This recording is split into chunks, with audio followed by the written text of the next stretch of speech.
The village believed it was over. They thought the forest had finally gone back to sleep, that its ancient anger had been soothed. But silence can be a liar. It can pretend to be peace when it's really just holding its breath. Akan, now older, walked with a limp and eyes far too tired for his age. He was a living ghost of what had happened before, a constant reminder of the price they paid. For him, the whispers never truly stopped. Each night, they would return, faint at first, like the wind dragging sorrow through the trees. They were memories, warnings, threats. He wasn't the only one hearing them anymore. A new generation, children born into a fragile peace, began to speak of strange dreams. They talked of a great tree that cried blood, its sap running red down the bark. They whispered about a woman with hair braided like ancient roots, a woman who called their names from the deepest darkness. The parents, desperate to forget the past, dismissed it all as childish nightmares. They had to. The alternative was too terrifying to consider. That fragile denial shattered the day a child vanished. Elara, a girl with a smile that could chase away shadows. She was last seen walking toward the forest's edge, her face lit with a strange joy, as if a beloved friend were calling her name. The entire village searched for days. They combed the woods, calling her name, until their voices were raw, their hope worn thin. They found nothing. Not a footprint, not a ribbon, nothing. The village council gathered again in the old hall, the air thick with a familiar, suffocating dread. The elders, their faces etched with the same fear they were years ago, hesitated. They remembered the sacrifices. They remembered the hauntings, the sleepless nights, the terror that had gripped their hearts. No one wanted to be the one to say it, to give voice to the monster they had tried so hard to bury. But Akan, his voice raspy from disuse and sorrow, broke the silence. It never ended, he said, his words cutting through the room like cold steel. We just forgot. He knew what he had to do. He returned to the old trail, the one that led into the heart of the forest's darkness. It was overgrown now, choked with thorns and shadows, as if nature itself was trying to hide the path. He pushed through,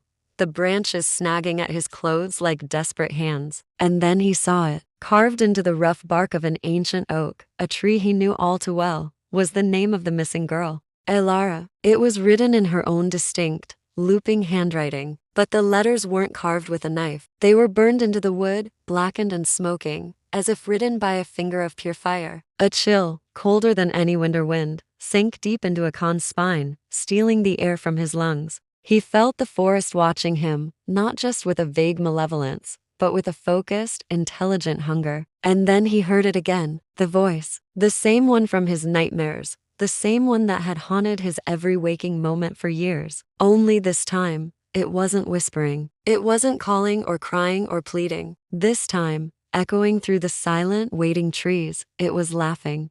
By dawn, a second child was gone. The village, once a place of laughter and life, was now gripped by a silent, suffocating panic. Mothers clutched protective charms, their knuckles white. Fathers stood like sentinels at their doorways, their eyes fixed on the horizon, waiting for answers that would never arrive. The forest loomed at the edge of their world, its ancient trees still and unmoving. But something in its silence screamed louder than thunder, a promise of something terrible yet to come. Akan stood before the elders again, his voice raw with a desperate certainty. This isn't random, he insisted. The forest, it's choosing them. The elders, their faces etched with weary denial, shook their heads. It's just a coincidence, Akan. Children wander. They get lost. But their words were hollow, and in the depths of their eyes, a flicker of shared terror betrayed their true thoughts. They knew he was right. They just couldn't bear to admit it. That night, as the moon cast long, skeletal shadows across the village, Akan was drawn back to the haunted tree. The first name, scorched and blackened into the bark, was a permanent scar on his memory. But below it, something new made his blood run cold. Another name had appeared. It was fresh, raw, looking like it had been carved from living flesh. It was the name of the second missing child. The whispers, which had become a constant companion, returned, louder this time, more urgent. They tugged at the edges of his sanity, pulling him deeper. He had no choice but to follow. He plunged into the heart of the forest, the whispers his only guide. The deeper he went, the more the world twisted around him. The trees grew strange, their trunks and branches contorted as if they had tried to scream in agony and were frozen mid-cry. The air thickened, heavy and suffocating, clinging to him like a damp shroud. Time itself seemed to warp here, stretching and compressing in a nauseating rhythm. Shadows slithered between the branches, not like normal shadows, but like sentient beings with minds of their own, watching him. And then he saw her, a small figure standing impossibly still in a small clearing. It was the little girl, the second one who had vanished. Her eyes were wide, dark pools of emptiness, and her feet didn't touch the ground. She floated an inch above the dead leaves, a ghostly apparition in the gloom. "They said you would come," she said, her voice a chilling echo that seemed to come from everywhere at once. But not soon enough. Akan instinctively stepped forward, his heart pounding against his ribs. But as he did, roots, thick as pythons, burst from the soil. They coiled around his legs, holding him fast, a prisoner of the forest floor. The little girl offered a small, sad smile, her eyes glassy and distant. "You buried something here, Akan," she whispered, the words slicing through him. "You thought it would be forgotten, but the forest remembers everything." And then, just as suddenly as she had appeared, she was gone. She dissolved into a wisp of mist that swirled and dissipated into the thick, cloying air. The roots released their grip. Akan collapsed to his knees, his body racked with violent tremors he couldn't control.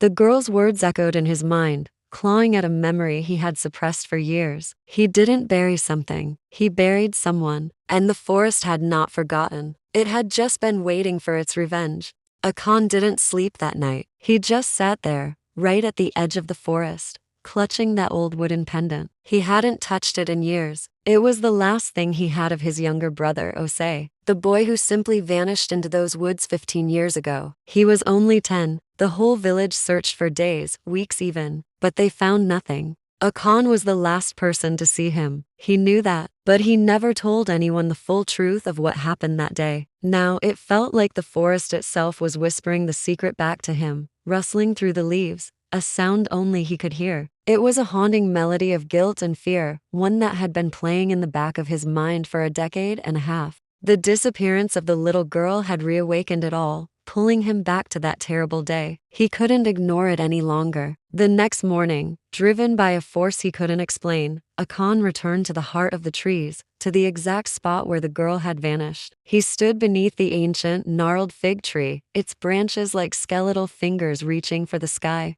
Something told him to dig, so he did. He clawed at the earth, his hands raw and bleeding. He dug deeper and deeper, far beyond where the roots should have been. But strangely, the roots seemed to part for him, almost like they were guiding his hands, letting him pass. And then, his fingers hit something hard, a bone. It was small, terribly fragile. His heart hammered against his ribs. He kept digging, unearthing more. And then he saw tattered scraps of cloth still clinging to the skeleton. The faded blue and white pattern of his brother's favorite shirt. A wave of pure, cold panic seized his chest, squeezing the air from his lungs. The truth he had buried for so long was now unearthed, lying before him in a shallow grave. "I didn't mean to," Akan whispered, his voice a choked, trembling mess. The words he'd never dared to speak finally escaped. "We fought. I pushed him. He fell." The confession hung in the still, heavy air. The forest seemed to exhale around him. Leaves rustled and sighed, even though there was no wind. It was a sorrowful, ancient sound, a sound of witness. Suddenly, a soft voice spoke right behind him. "Now you remember. But will they forgive you?" Akan spun around, his heart leaping into his throat. It was the girl, the one who had vanished. She stood there, but she was different. Her eyes weren't the playful eyes of a child anymore.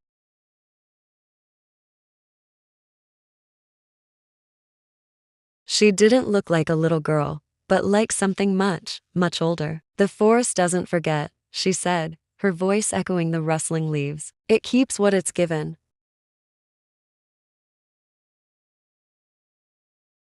But it can give something back, if you're willing to trade." Akan's breath caught in his throat. His mind reeled. What was she? What did she mean? Give what back? Osei? What do you mean? He managed to ask, his voice barely a whisper. But before she could answer, a sudden, violent wind howled through the trees, whipping leaves and dirt into a frenzy. And just like that, she was gone, vanishing like mist in the morning sun. Akan was left alone with the bones of his brother. He turned back to the fig tree and saw thick, dark sap weeping from its trunk, as red as blood. The forest had his secret, and now it seemed to want something in return. That night, the forest was silent, but it wasn't a peaceful silence. It was a silence filled with anticipation, a silence of waiting. Akan returned, his shoulders slumped, weighed down by the heavy truths he now carried. Guilt was a stone in his gut, but beneath it, something new had taken root: resolve. He finally understood. The forest hadn't kept his secret out of mercy. It was a warning, and now,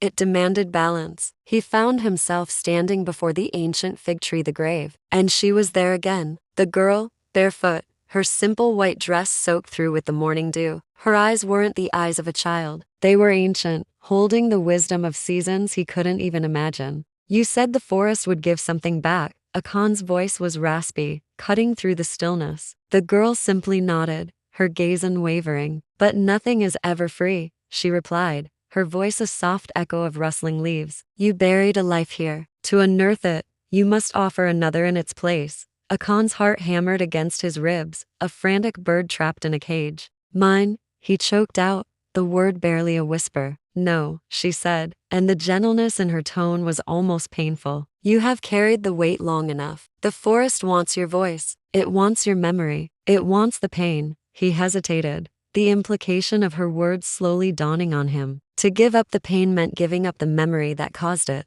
"And in return?" he asked, needing to hear it one last time. "Osei will be at peace," she promised. "The forest will finally rest. And you will forget him." The silence that followed stretched between them like thick, grasping vines, coiling around his heart. Could he do it? Could he erase the brother he loved, even if it meant erasing the agony of losing him? The forest held its breath, waiting for his answer. Then, with a final, shuddering breath, he nodded. The girl stepped forward, the dew-soaked grass not making a sound beneath her feet. She raised her hand and pressed her small, cool palm against his forehead. All the air rushed out of Akan's lungs in a single, sharp exhale. It was as if a dam had broken inside him. The grief, the guilt, the years of sorrow, it all evaporated, vanishing like mist at dawn. And with it, the face of his brother, the sound of his laughter, the memory of their shared childhood, all faded into nothingness. He blinked, his eyes clear for the first time in years. A wave of confusion washed over him. He looked at the fig tree, then at the empty space where the girl had stood. What am I doing here?" he murmured to the empty air. A sad, lingering whisper seemed to answer him. "You came to say goodbye," and then she was gone, and with her, the forest's endless, haunting whispers finally fell silent. Back in the village, Akan lived on. People noticed the change. He walked lighter, his shoulders no longer bowed. He smiled more, a genuine smile that reached his eyes. But sometimes when someone would ask about his family, about a brother he might have had, or why, he always took the long way around, avoiding the path by the old fig tree. A shadow would cross his face. He'd frown, a flicker of confusion in his eyes, and simply say, "I think I've forgotten something." He may have forgotten, but the forest remembers. It always remembers. This tale was brought to you by Chronicles, where stories breathe, and the past is never truly gone. Thanks for listening. If you enjoyed this story, don't forget to like, subscribe, and hit that notification bell so you never miss another tale from the Chronicles.